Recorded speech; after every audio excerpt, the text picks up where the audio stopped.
वो विक्टिम जिनको जिनकी नाजेबा वीडियो बनाकर पहले एक तो औरत ने बुलाया, उससे दोस्ती की टेलीफोन पर, फिर घर बुलाया, फिर इनके साथ जो है गलत मामलात किए, जो भी मामला तलाक बनाया, फिर उसकी वीडियो बना ली।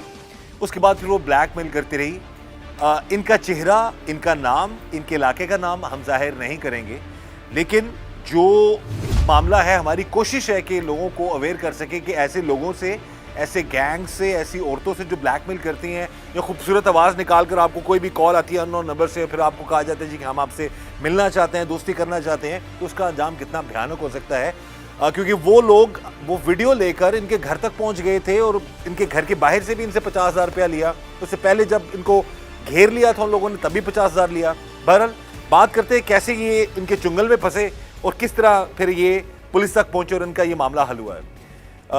ये बताइएगा किस तरह आपसे रब्ता किया इस औरत ने, और लोग किस तरह इसके साथ इन्वॉल्व हैं, और कितनी औरतें, कितनी लड़कियां हैं इस सारे गैंग में। बिस्मिल्लाहिर्रहमानिर्रहीम।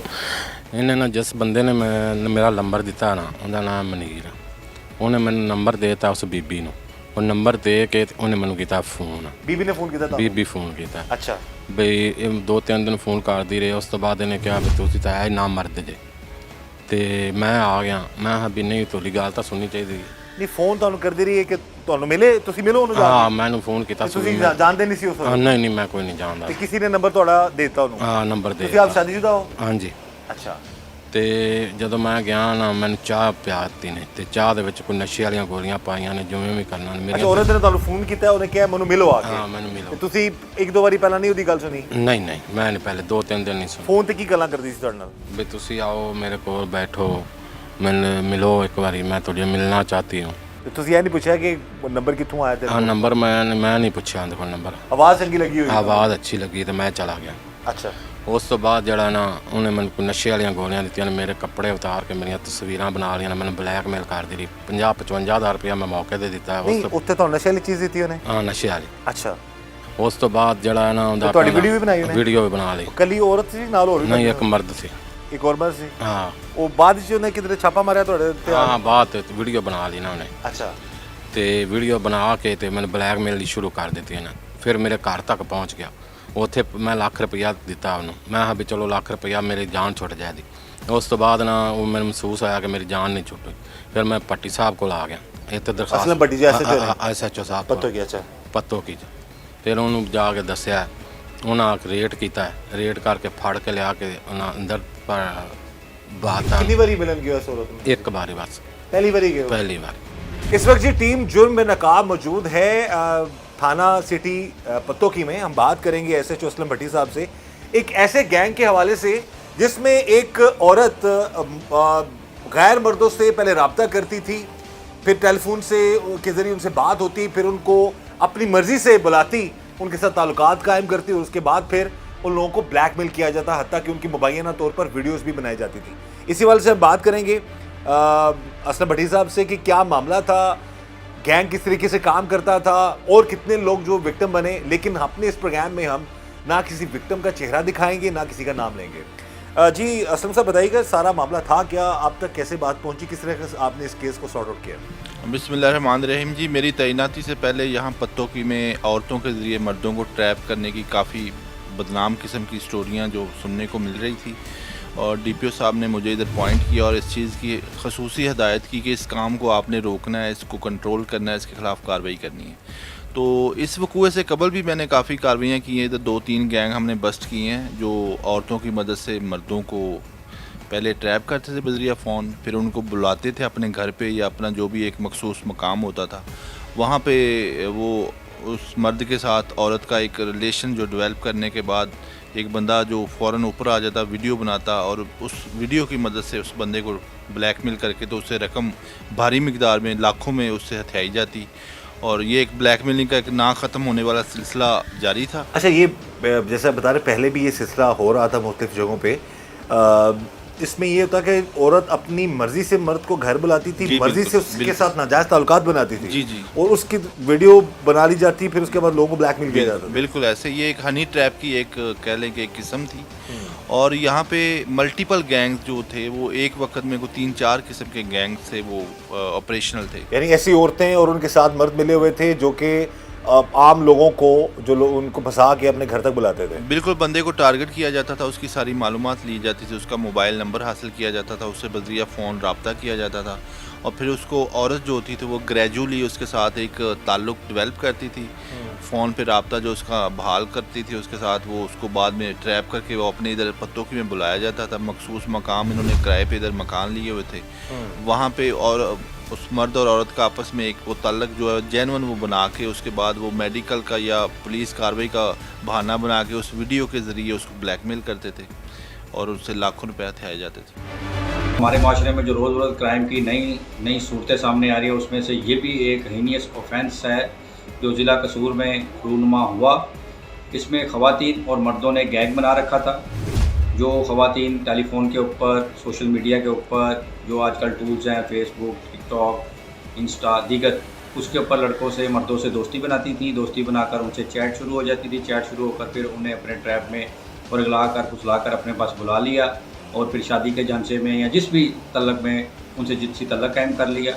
और फिर वो जिनसी तल्लक जिस घर में, जिस अड्डे पर या जिस होटल में जहाँ भी वो क्रिएट करते थे, उन्हीं ख़वातीन का एक मर्द शख्स उस कमरे के अंदर कहीं छुपा होता था और वो छुप कर उनकी वीडियो बना लेता था और या किसी केस में वो सामने आकर भी वीडियो बनाकर एक सबूत बना लेता था। और वो जो शख्स ट्रैप हुआ होता था वो फिर ब्लैकमेल होना शुरू हो जाता और ये लोग, ये गैंग उससे एक दफ़ा नहीं बल्कि एक लॉन्ग सीरीज़ के साथ उसे ब्लैकमेल करते रहते और उससे पैसे बटोरते रहते।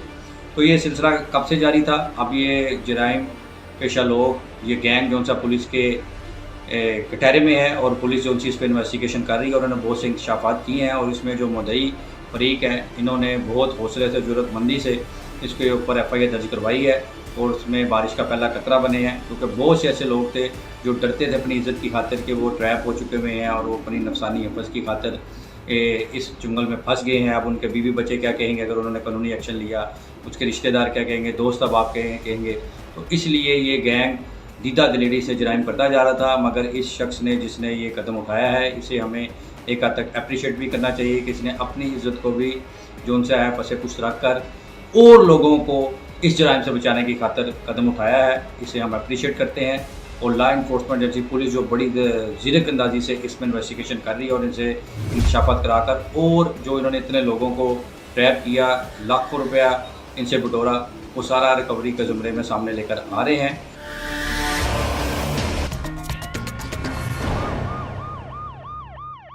कार होने की जैसे अपने कार क्या बुलाया सी उन्हें कार बुलाया आपने। अच्छा हाँ, कार बुला के ते काम पाया उन्हें मैंने। ठीक है, कार गए हो फिर उस तो बाद ज़ाहिर ਉਹਦੇ ਆਪਣੀ ਮਰਜ਼ੀ ਨਾਲ ਉਹਨਾਂ ਤਲਕ ਬਣਾਇਆ ਤੁਹਾਡਾ? ਆਪਣੀ ਮਰਜ਼ੀ ਨਾਲ। ਇਹ ਗਲਤੀ ਤੇ ਤੁਹਾਡੇ ਕੋਲ ਬਲਕਿ ਗੁਨਾਹ ਤੁਹਾਡੇ ਕੋਲ ਵੀ ਹੋਇਆ ਹੈ, ਤੁਹਾਨੂੰ ਨਹੀਂ ਸੀ ਜਾਣਾ ਚਾਹੀਦਾ। ਹਾਂ, ਨਹੀਂ ਜਾਣਾ ਚਾਹੀਦਾ ਸੀ ਬਸ। ਖੁਦ ਵੀ ਤੁਸੀਂ ਵੀ ਬਾਲ ਬੱਚੇਦਾਰ ਹੋ। ਹਾਂਜੀ। ਅੱਛਾ ਤੇ ਬਰਲ ਚਲੇ ਗਏ ਤੁਸੀਂ ਲਾਲਚ ਚ ਆ ਗਏ ਦੀ ਆਵਾਜ਼ ਸੁਣ ਕੇ। ਤੇ ਉਹ ਪੈਸੇ ਉਹਨੇ ਮੇਰੇ ਕੋਲ ਲੱਖ ਰੁਪਇਆ ਲੈ ਕੇ ਤੇ ਮੈਂ ਆਖਿਆ ਫਿਰ ਮੇਰੀ ਵੀਡੀਓ ਨਾ ਡਿਲੀਟ ਨਹੀਂ ਕੀਤੀ। ਅੱਛਾ, ਜਿਸ ਟਾਈਮ ਤੁਸੀਂ ਉਹਨਾਂ ਘਰ ਮੌਜੂਦ ਸੋ ਕਿੰਨੀ ਦੇਰ ਬਾਅਦ ਉਹ ਬੰਦਾ ਆਇਆ ਜਿਹਨੇ ਆ ਕੇ? ਮੈਨੂੰ ਨਹੀਂ ਪਤਾ ਕਿਸ ਟਾਈਮ ਮੌਕੇ ਤੇ ਉਸੇ ਮੌਕੇ ਤੇ ਆ ਗਿਆ ਕਿ ਮੈਂ ਇਹਨੂੰ ਨਹੀਂ ਵੇਖਿਆ ਕਿ ਥੱਲੇ ਛੁਪਿਆ ਸੀ ਕਿੱਥੇ ਵੀ ਸੀ ਮੈਂ ਨਹੀਂ। ਕਿੱਥੇ ਛੁਪਿਆ ਸੀ?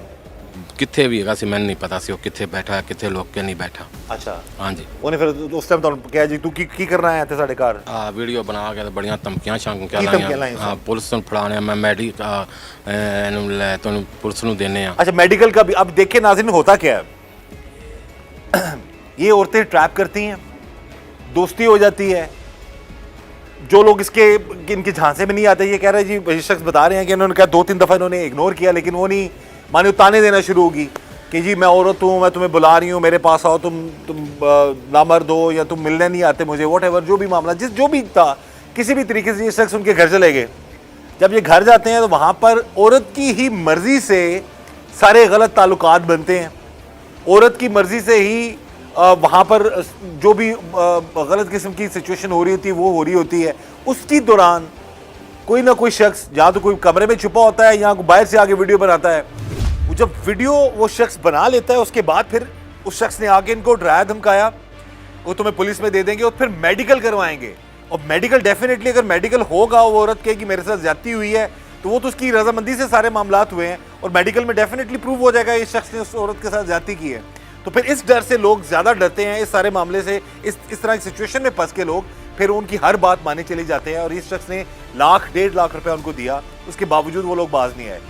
जहाँ तक ऐसे वाक़यात के नफसियाती पहलू जो हमारे माशरे पर असरअंदाज होते हैं, अगर इस अंदाजे से इसके तजिया किया जाए तो सेक्शुअल ऑफेंसेस तजरीत पाकिस्तान में क्रिमिनल ऑफेंस के ज़ुमरे में आते हैं और इसकी हीनियत सज़ा है। जो लोग नफसानी ख्वाहिशात की खातर दूसरों को इसकी भेंट चढ़ाते हैं या ख़ुद इसके हाथों मजबूर होकर किसी के हाथों जरगमगाल हो जाते हैं, इस वाले गैंग का काम ही ये था कि ख़वातीन जो होती थी वो फ़ोन कॉल के ऊपर, टेलीफोन के ज़रिए, सोशल मीडिया के ज़रिए, चैट के ज़रिए लड़कों को मर्दों को लाकर अपने लड़के में फंसाती थी, फिर उन्हें अपने पास बुलाती थी और फिर अपने पास बुलाकर जब वो सेक्सुअल ऑफेंस के हद तक आगे चले जाते तो फिर उसकी एक शख्स इनमें से ही वीडियो बना लेता और वीडियो बनाकर उसे ब्लैकमेल करते।